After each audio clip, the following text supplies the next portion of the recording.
नमस्कार, मैं हूं अंकुर और आप देख रहे हैं सत्यहिंदी.com।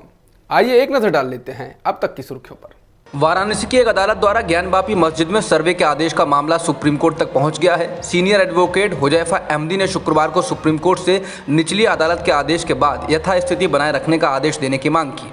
अहमदी ने अदालत से कहा कि वाराणसी की एक प्रॉपर्टी के संबंध में निचली अदालत के द्वारा सर्वे का निर्देश दिया गया है। उन्होंने कहा यह प्रॉपर्टी पूजा स्थल अधिनियम 1991 के तहत संरक्षित है, लेकिन इसके बाद भी अदालत ने सर्वे करने का आदेश दे दिया है। इस पर सीजेआई एनवी रमना ने कहा कि उन्हें मामले को देख लेने दिया जाए। इसके बाद अहमदी ने फिर से यथास्थिति बनाए रखने का आदेश देने की मांग की। इस पर सीजेआई ने कहा कि उन्हें नहीं पता कि आखिर मुद्दा क्या है और उन्होंने अभी तक इससे जुड़े कागज भी नहीं देखे हैं। सीजेआई ने कहा कि वो इस बारे में कुछ नहीं जानते तो कैसे कोई आदेश दे सकते हैं। उन्होंने कहा कि पहले वो कागज पढ़ेंगे और उसके बाद आदेश पास करेंगे। लगातार चुनावी हार से जूझ रही कांग्रेस का आज से राजस्थान के उदयपुर में 3 दिनों का चिंतन शिविर शुरू हो गया है। इसमें केंद्रीय व प्रदेशों की कांग्रेस कमेटियों से जुड़े 400 नेता शिरकत कर रहे हैं। कहा जा रहा है कि इसमें पार्टी एक परिवार एक टिकट के नियम को लाएगी। हालांकि इसे गांधी परिवार को छूट देने की बात कही जा रही है। कांग्रेस नेता अजय माकन ने इसको लेकर कहा कि इस नियम पर सब एकमत हैं। इसके साथ ही उन्होंने कहा कि अगर किसी एक परिवार का सदस्य परिवार के दूसरे सदस्य को लड़ाना चाहता है तो उसे पहले 5 साल तक पार्टी में सक्रिय रहना होगा। ये पूछे जाने पर कि क्या गांधी परिवार को इस नियम से छूट दी गई है, इस पर माकन ने कहा कि वो पिछले 5 वर्षों से सक्रिय हैं। प्रियंका गांधी ने 2018 में पार्टी के लिए औपचारिक रूप से काम करना शुरू कर दिया है। उन्होंने कहा कि 5 साल वाला नियम उन परिवारों पर लागू किया जाएगा जो राजनीति में सीधे उम्मीदवार के तौर पर उतरना चाहते हैं। कांग्रेस पार्टी चिंतन शिविर में काफी बदलाव करने की तैयारी कर रही है। पार्टी युवाओं को आगे लाने को लेकर फैसला कर रही है। राहुल गांधी के करीबी नेताओं में से माणिक टैगोर ने एनडीटीवी से कहा कि पार्टी को युवाओं का प्रतिनिधित्व करना है, क्योंकि भारत की 60% आबादी 40 साल से कम की है। उन्होंने कहा यह हमारी सभी पार्टी इकाइयों और पदों पर भी दिखेगा। इसके अलावा कांग्रेस नेता अजय माकन ने कहा कि पार्टी में कोई भी व्यक्ति किसी पद पर 5 साल से अधिक नहीं होना चाहिए और 3 साल के लिए कूलिंग ऑफ अवधि होनी चाहिए। कांग्रेस संगठन में ऐसे नेताओं को जो 50 साल की उम्र से नीचे हैं, उन्हें पार्टी संगठन में सभी स्तरों पर 50% आरक्षण दिया जाएगा और इसे कांग्रेस कार्य समिति यानी CWC के लिए भी लागू किया जाएगा। माकन ने कहा कि अक्सर ये बात सामने आती है कि पार्टी के लिए काम करने वाले नेताओं को सम्मान नहीं मिलता और ऐसे नेता जिनका प्रदर्शन अच्छा नहीं है उनकी जिम्मेदारी तय नहीं की जाती। इसलिए पार्टी एक असेसमेंट विंग बनाने जा रही है जो नेताओं के प्रदर्शन का आकलन करेगी। उन्होंने कहा कि चिंतन शिविर के बाद कांग्रेस में बड़े बदलाव होने जा रहे हैं। दिल्ली पुलिस ने कथित तौर पर सांप्रदायिक राजनीति और बुलडोजर राज के मसले पर आयोजित होने वाले एक कार्यक्रम को रद्द कर दिया है। यह कार्यक्रम गांधी शांति प्रतिष्ठान आयोजित करने वाला था और इसमें social democratic party of India, national democratic party Indian, मजदूर एकता सहित कम से कम 12 संगठनों के शामिल होने की संभावना थी। ये कार्यक्रम सोमवार को गांधी पीस फाउंडेशन सभागार में शाम 6 बजे से 8 बजे के बीच होने वाला था, लेकिन सोमवार को ही दिल्ली पुलिस ने परिसर का दौरा किया और कथित तौर पर फाउंडेशन को कार्यक्रम आयोजित करने की अनुमति देने से इनकार कर दिया। आरोप लगाया गया है कि पुलिस ने उस कार्यक्रम को रद्द करने के लिए आयोजकों पर दबाव बनाया। आयोजकों का मानना है कि सांप्रदायिक राजनीति और बुलडोजर राज जैसे मुद्दों पर चर्चा की वजह से इस कार्यक्रम को रद्द कर दिया गया।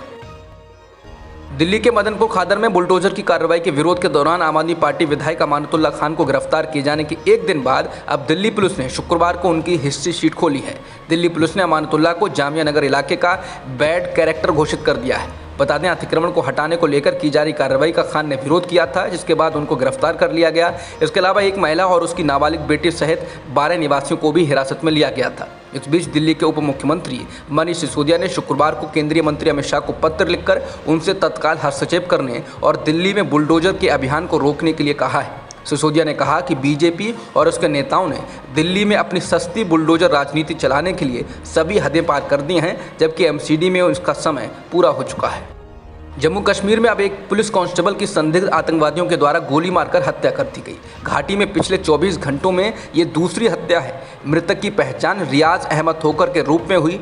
कश्मीर जोन के पुलिस महानिरीक्षक विजय कुमार ने कहा कि कांस्टेबल को स्थानीय अस्पताल ले जाया गया, जहां उनकी मौत हो गई। बता दें, इससे पहले गुरुवार शाम को कश्मीर के बडगाम जिले के चदूरा में तहसील कार्यालय में काम करने वाले कश्मीरी पंडित राहुल भट्ट की उनके कार्यालय परिसर में हत्या कर दी गई थी। कश्मीरी पंडित राहुल भट्ट की गुरुवार को हुई हत्या के बाद जम्मू और कश्मीर में रात भर जोरदार प्रदर्शन हुआ। बड़ी संख्या में कश्मीरी पंडित उन कैंपों से निकलकर बाहर आए जहां वे 1990 में कश्मीर से पलायन के बाद से रह रहे हैं। नाराज प्रदर्शनकारियों ने सड़कों को जाम कर दिया और केंद्र सरकार के खिलाफ नारेबाजी की। एक प्रदर्शनकारी रंजन ने कहा कि हम इस शर्मनाक घटना की निंदा करते हैं। उन्होंने कहा कि हम सरकार से पूछते हैं कि क्या यही पुनर्वास है? क्या वे हमें यहाँ मारने के लिए लाए थे? यहाँ कोई सुरक्षा नहीं है। जम्मू कश्मीर के पूर्व मुख्यमंत्री और पीडीपी प्रमुख महबूबा मुफ्ती ने कहा है कि वो पीड़ित कश्मीरी पंडितों के परिवार से मिलने बडगाम जाना चाहती थी, लेकिन उनके घर में उनको नज़रबंद कर दिया गया। उन्होंने कहा कि ऐसा इसलिए किया गया क्योंकि यह तथ्य है कि कश्मीरी मुसलमान और पंडित एक दूसरे के दर्द के प्रति सहानुभूति रखते हैं, जो शातिर सांप्रदायिक नैरेटिव में फिट नहीं होता है। इसके अलावा पूर्व सीएम उमर अब्दुल्ला ने प्रदर्शनकारियों को तितर-बितर करने के लिए पुलिस द्वारा आंसू गैस के गोले और बल के प्रयोग को शर्मनाक बताया। अब्दुल्ला ने कहा कि कश्मीर के लोगों के लिए ये कोई नई बात नहीं है, क्योंकि जब प्रशासन के पास हथौड़ा होता है तो हर समस्या एक कील जैसी होती है। उन्होंने कहा कि अगर उपराज्यपाल की सरकार कश्मीरी पंडितों की रक्षा नहीं कर सकती तो उन्हें विरोध करने का तो अधिकार है। श्रीलंका के नए प्रधानमंत्री रानिल विक्रमसिंघे ने कहा है कि वो अपने कार्यकाल के दौरान भारत के साथ घनिष्ठ संबंधों के लिए तत्पर हैं। इसके साथ ही उन्होंने देश को आर्थिक सहायता के लिए भारत को धन्यवाद दिया।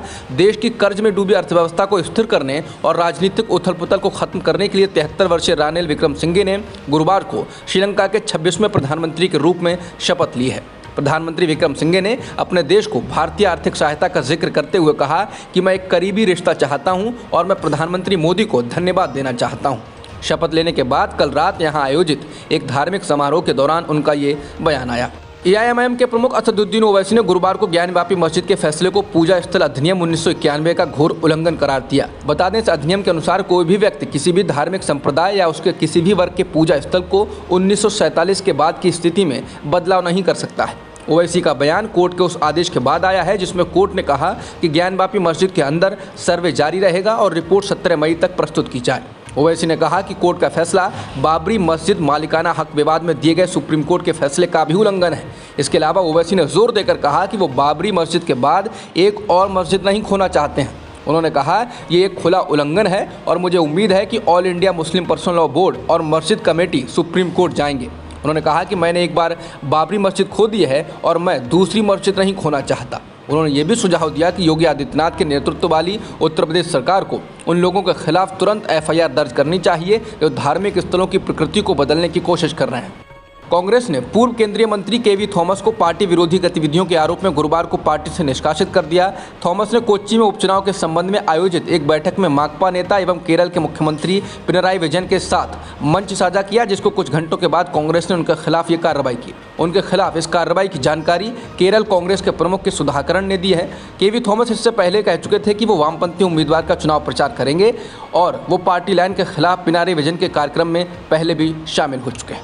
फिनलैंड द्वारा नेटो में शामिल होने की मांग के बाद रूस ने धमकी भरी प्रतिक्रिया दी। रूस ने कहा कि फिनलैंड का यह कदम निश्चित तौर पर द्विपक्षीय रिश्तों को नुकसान पहुंचाएगा। इसके साथ ही उत्तर यूरोप में सुरक्षा और स्थायित्व की स्थिति भी प्रभावित होगी।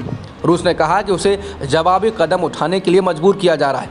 बता दें, गुरुवार को फिनलैंड के राष्ट्रपति और प्रधानमंत्री नेटो में शामिल होने के लिए आवेदन करने पर सहमत हुए थे। अब तक की खबरों में इतना ही। बाकी खबरों के लिए बने रहिए सत्यहिंदी.com के साथ।